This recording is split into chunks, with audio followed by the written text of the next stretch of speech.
Forks and Figs' very first food vlog. That's blog plus video equals vlog. Tonight we're going to be making something sensational. A pork tenderloin roasted in a pomegranate jus.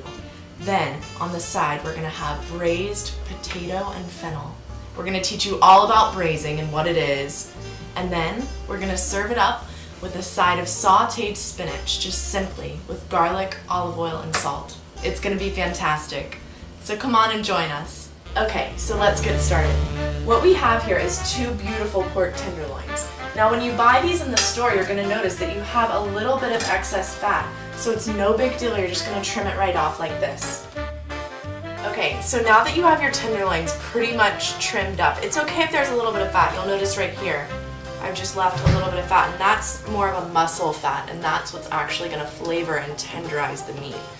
So now what we have is some sage, some cumin, some cinnamon, sea salt, and freshly ground black pepper, and a few sage leaves. So what I'm going to do is I'm just going to simply mix these up, no big deal. And this is going to create our dry rub. Massage the rub generously onto all sides of the meat. What are we doing? We're waiting for this oil to get hot enough to prepare us for searing. Searing is when you put a really high amount of heat onto the meat all at once. So you'll do one side and then the other side, and that's going to lock in the juices that are naturally found within the meat. Now I'm taking my convenient bending cutting board, and it's great because this reason right here. I can bring it with me. Now I'm going to place the meat and we're ready to sear. Now it's going to make a steam, so don't worry. Okay, so now we're just going to let these sear for about 5 minutes on each side until we have a beautiful golden brown. So we have our tenderloin seared on all 4 sides. Now I'm just going to transfer it to a foil-lined baking dish so it can finish cooking.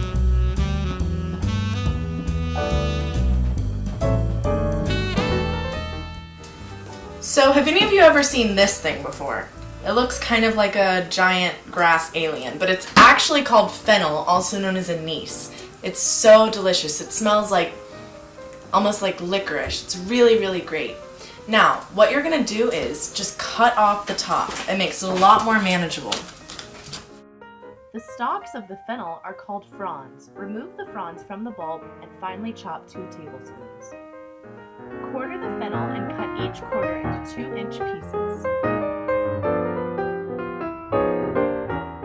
So now I've got about a cup of fennel, of the fennel bulb, and I've just cut it in, I'd say, 1-inch slices. Okay, so we're just going to bring this right on over. Put the fennel and 3 tablespoons of olive oil on medium heat and cover. So now I'm ready to chop up that onion. You always want to take off your ends.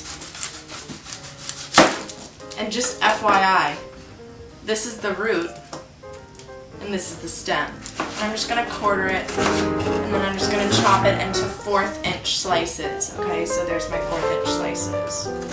Perfect. Just going to toss these in, and as you can see, the fennel is softening pretty nicely. It's looking pretty good in there. So now I've got some beautiful baby red potatoes. I'm just going to quarter them, real simple.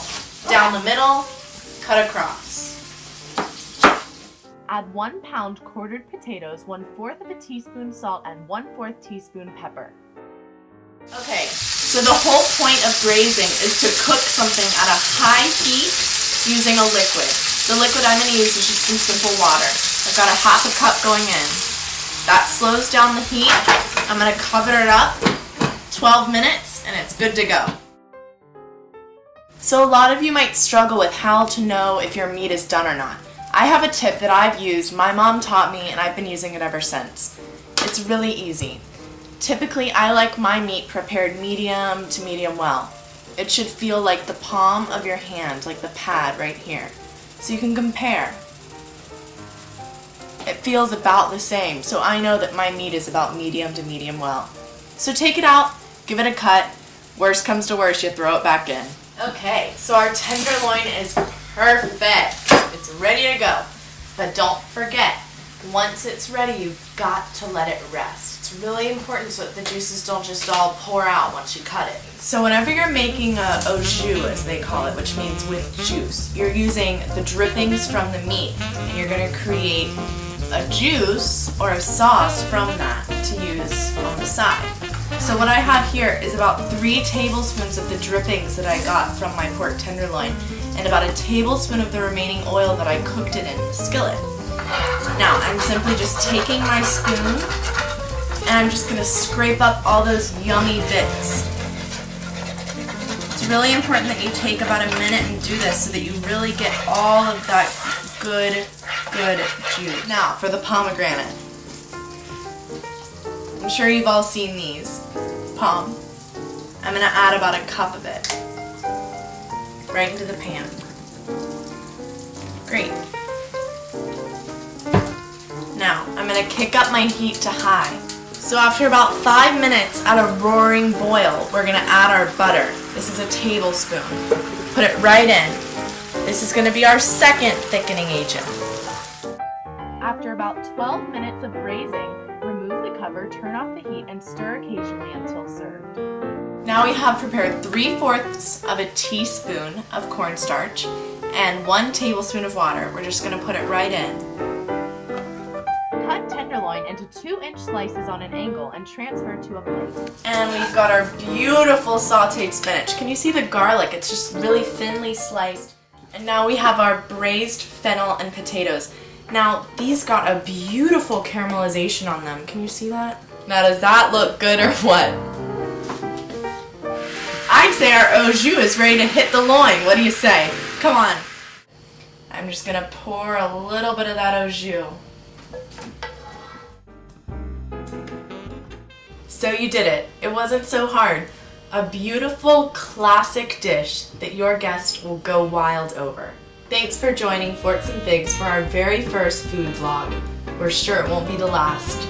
Cheers, y'all.